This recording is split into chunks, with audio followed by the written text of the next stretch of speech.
It's getting dark outside, and you're still on your bike. No phone in your pocket. Nobody knows exactly where you are, and somehow that felt completely normal. You'd come home when the streetlights flicked on. Scraped knee, sweaty hair, nobody waiting with questions. If you grew up in the 1980s, you remember exactly what that freedom felt like. And maybe lately, out of nowhere, you've been craving it again. Now you're an adult, and you notice it in small ways.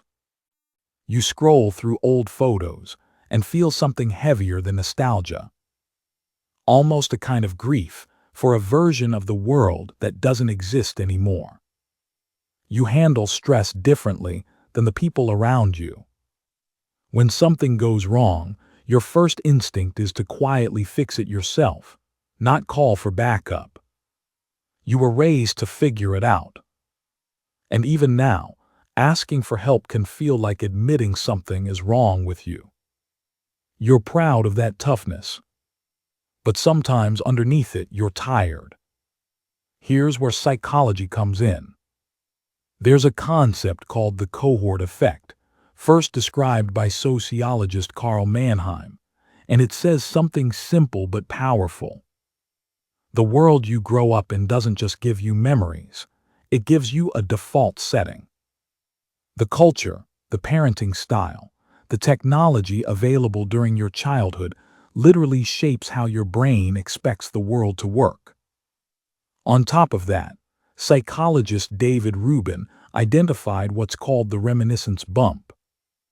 The years between roughly 10 and 25 get stored more vividly in your memory than any other period of your life.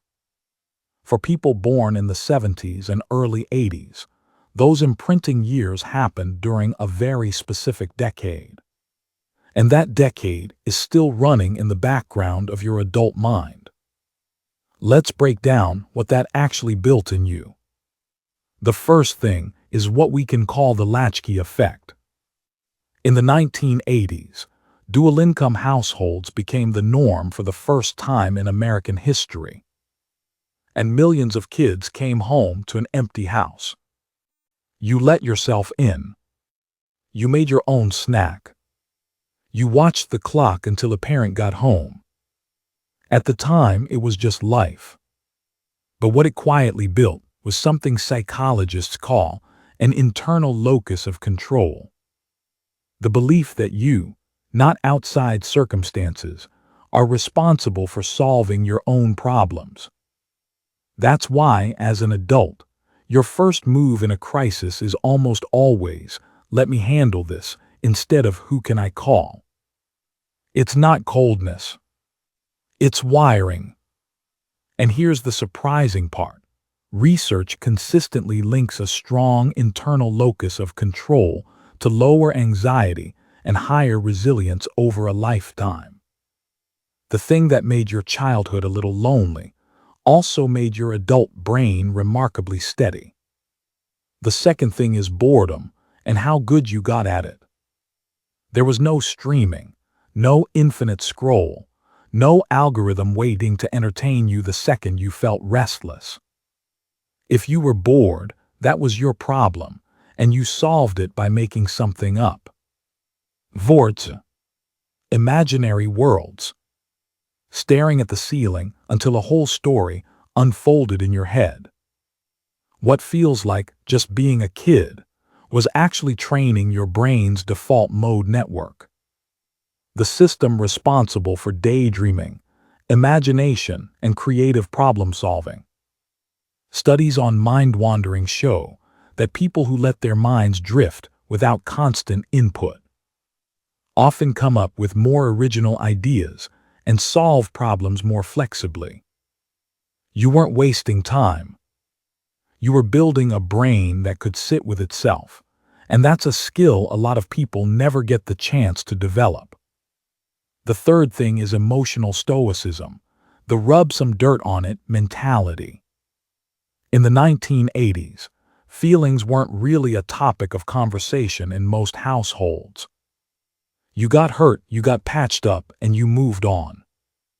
Nobody sat you down to talk about how that made you feel. As an adult, this often shows up as being the calm one, the person everyone leans on during a crisis, the one who doesn't fall apart. You can compartmentalize under pressure in a way that genuinely impresses people. But it also means you may have spent years not really knowing how to name what you're feeling, even to yourself. That's not weakness. That's a generation that was taught composure before it was taught vocabulary. The fourth thing is something almost nobody talks about. You're a bridge. You grew up with rotary phones, paper maps, and handwritten letters.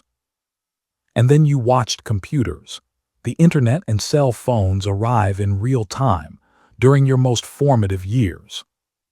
Psychologically, that's a massive exercise in cognitive flexibility. You learned an entire analog world fluently, and then learned to translate it into a digital one without ever fully letting go of the original. That's why you can often see both sides of an argument about technology that younger and older generations can't. You've actually lived in both. Now here's the honest part. The same wiring that made you resilient can also make you isolated. If your default is, "I'll handle it myself," that often means you don't reach out until things are already overwhelming. The independence that protected you as a kid can quietly become loneliness as an adult. A wall that looks like strength from the outside, but feels like distance from the inside. It's worth asking yourself, when was the last time you actually let someone help you with something small? But here's the reframe. In a world where most people were raised with constant supervision, constant entertainment, and constant connection, you were raised with space, and that space built something rare. You can sit in silence without panicking. You can entertain yourself without a screen. You can stay calm when everything around you is falling apart. None of that is outdated. In fact, it's one of the most underrated skill sets a person can have right now. You spent your childhood with a key around your neck. The literal kind on a shoelace, so you could let yourself in. But that key was never just for the front door. It was the first proof you ever had that you could take care of yourself. You've been carrying that proof for 40 years. If this felt like a memory you didn't know you still had, you're not the only one. Hit subscribe. There's a lot more of your childhood waiting to be explained.